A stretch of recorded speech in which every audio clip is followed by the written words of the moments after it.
welcome back to another video. In today's video, I want to talk about my own mental health journey, and because May is Mental Health Awareness Month and also my birthday month, in case you didn't know, my birthday's on May 30th, but May is Mental Health Awareness Month, and I wanted to talk about my own struggles with anxiety. I made one video a while back, and I'm actually planning to make another one for a Faith Friday video, but in this video, I wanted to talk about some habits and systems that I have in place that have helped me to manage my anxiety, okay? So this is not medical advice. This is just me. Sometimes it helps to just hear what other people are doing and you can experiment with them. None of this is going to require medication or anything like that. So, but I do want to, I have to give the disclaimer that I'm not a doctor, I'm not a therapist. I'm just sharing with you what I do and how I manage it, because it's also important that people know that anxiety exists in people and that you're not alone, right?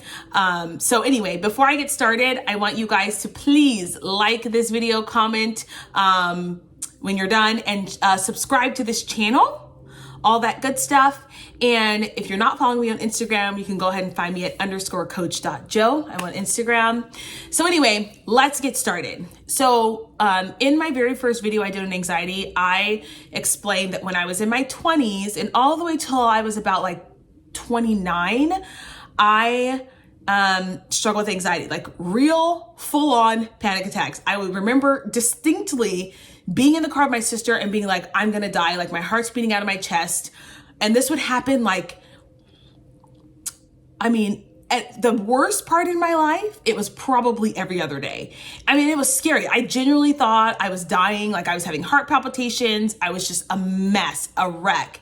And I won't say that it's completely gone now, because that's not true. I've just learned how to manage it better. But as I went through therapy and then did some of the things that I'm going to share with you guys in the future, I've not had a panic attack in a very long time. So almost a year. Actually, was the weirdest thing. I was going running and I was I felt it and I was like, what is happening? Because it had been maybe 2 years at that point.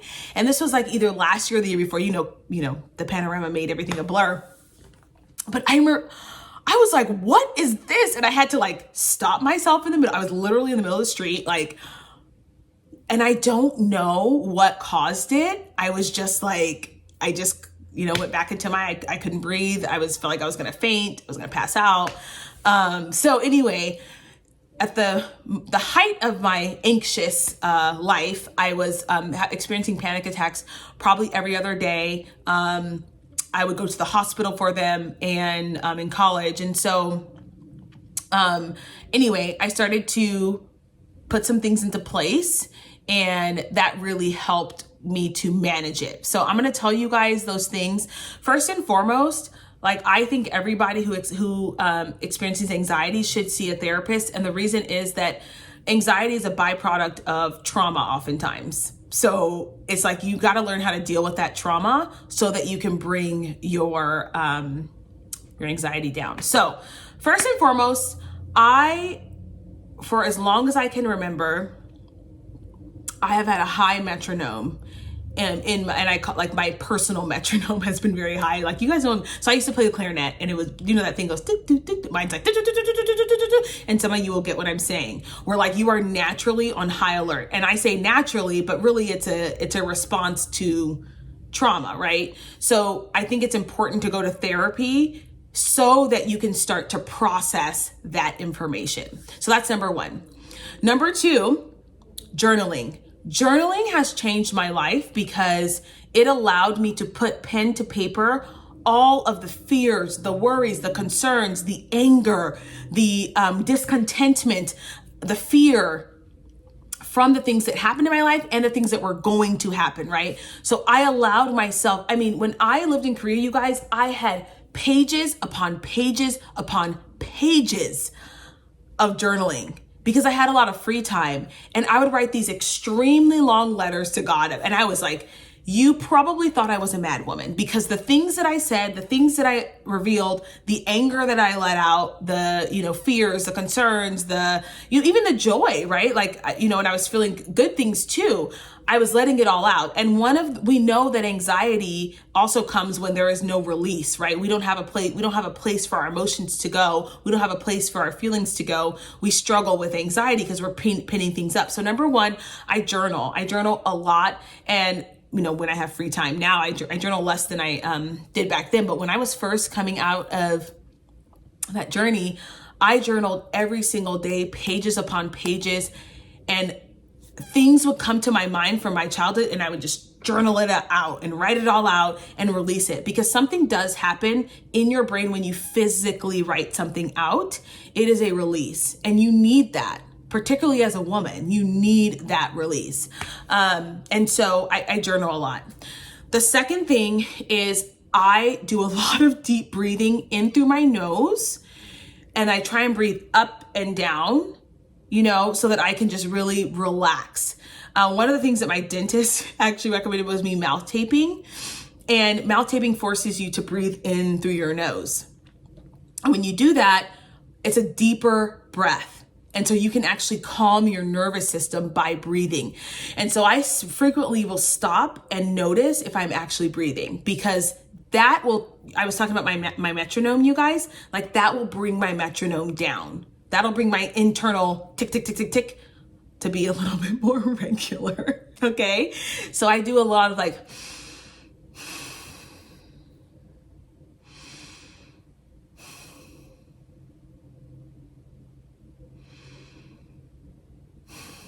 and in the middle of the day, like if I'm feeling anxious, I just breathe and let the feelings pass. Okay. So that's number two. Number three is I set systems. So one of the things that really helped me is describing myself as a sprinter. And if you know me in real life, surprise, surprise, sprinters are the kind of people who like to do things in short blocks, 100%, and then they move on to the next thing. I am a classic sprinter. You're not going to catch me running a 10K. You're not going to catch me doing, multiple miles upon miles. I am a sprinter at heart, which means I like to just focus on something for 40 minutes, get it done, take a break. Focus on the next thing for 40 minutes, get it done, take a break. So when I say systems, I have like time frames for things to get done.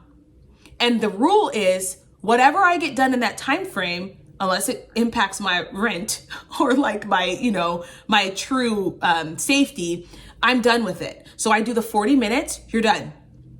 What that does is it gives me focused time. I can relieve that I need to do this, right? Because a lot of anxiety is, I have so much to do and I don't know when I'm going to do it. Well, I get to relieve myself of that duty when I just put it in a box. It's like, okay, from 8 to 9 a.m. I work out, I take a break. Then from 10 to 10:40, I clean. And then from 11 to 11:50, I do emails. From 12 to 1:30 or 1 o'clock, I do social media planning. So having systems and squares in my mind, I have boxes for my times. That really helps me to just focus on the task at hand instead of thinking about things in the future. Okay, so I love having a time frame, and some people really like having like things to do inside the box. And I'll tell you, when I was in college, I was that girl, man. I had like every 5 minutes of my life planned out, and it felt good at the time. Now I like having a box, so 9 to 10, and I just kind of float in that box depending. I know what I'm supposed to be doing, but I don't have every minute planned out, and that feels good right now. That's what I'm going to be doing. That's what allows me to do this consistently. I started to feel really constricted when I was doing every minute. So right now, that's where I'm at. I may change in a couple of years, but having systems in place. The other thing as it relates to anxiety and systems is having a way to do things. Like, okay, so when I make dinner, I put it all in the air fryer. Like, I'm not going to do the oven and the stove, and I'm not, because one of the things that used to give me anxiety was when I left the house for breakfast, if I left the stove on. So I was like, well, I can turn the stove off. I can also just make my whole breakfast in the air fryer. And that's one less thing I have to think about. Whatever, call me crazy. I don't care. So there's that. The last thing I'm going to say, and then I might make another video with more tips, is oftentimes we're anxious about things that we need to do. And it's like, do the dang thing. So I actually, this is like maybe like 4 or 5 years ago when I was in this relationship, and he was like, like we were joking. He's like, I get, I get anxious about sending this email, or I get anxious about, and he's like, why, if I just do the thing, I'm not anxious. And I'm like, yes. And it was like this wake up call for me too. Like, if I'm anxious because there's clothes on the floor, like, clean up the clothes. And I know people are like, but I can't, I'm debilitated. No, you absolutely can. Just pick them up and put them, where they belong. And that's something that's helped me a lot. So when I first started my business, I didn't have those systems in place. So I would actually get nervous when I had a session with an athlete that I didn't know, or when I had a session with an athlete of a sport that I wasn't familiar with. So then what I did was I came up with a system. So every time I have a new athlete, it's the same procedure. Granted, their ages are different, but I don't have to think about it. And that, again, anxiety reduction. Okay. When I would leave my house because I was late for my session sometimes. Okay. So I said, well, you got to leave 15 minutes earlier than you used to now. And so that's what I do. So I'm not anxious when I get to my sessions now because I always leave 15 minutes earlier. And that's just a thing that I had to accept, is like, yes, it takes you 30 minutes to get there, but, or 20 minutes to get there, but you can't leave it 30 minutes before. You need to leave 45 minutes. And so that has reduced a ton of anxiety, and I feel better. And so sometimes just doing the thing that makes you anxious, sending that email, making that phone call, sending that text, responding to that person, that just do it. Okay, that will help you. I hope these tips were helpful for you guys, and I hope you enjoyed this video. If you are struggling with anxiety and panic attacks, I just want you to know that you're not alone. It doesn't make you any less of a stellar person. If you're a Christian, it doesn't mean that you trust God any less. Like, I'm gonna need us to stop doing that. That's a whole other video. Yeah. If you enjoyed this video, don't forget to like, share, comment, and subscribe. And I'll see you in the next one. Bye.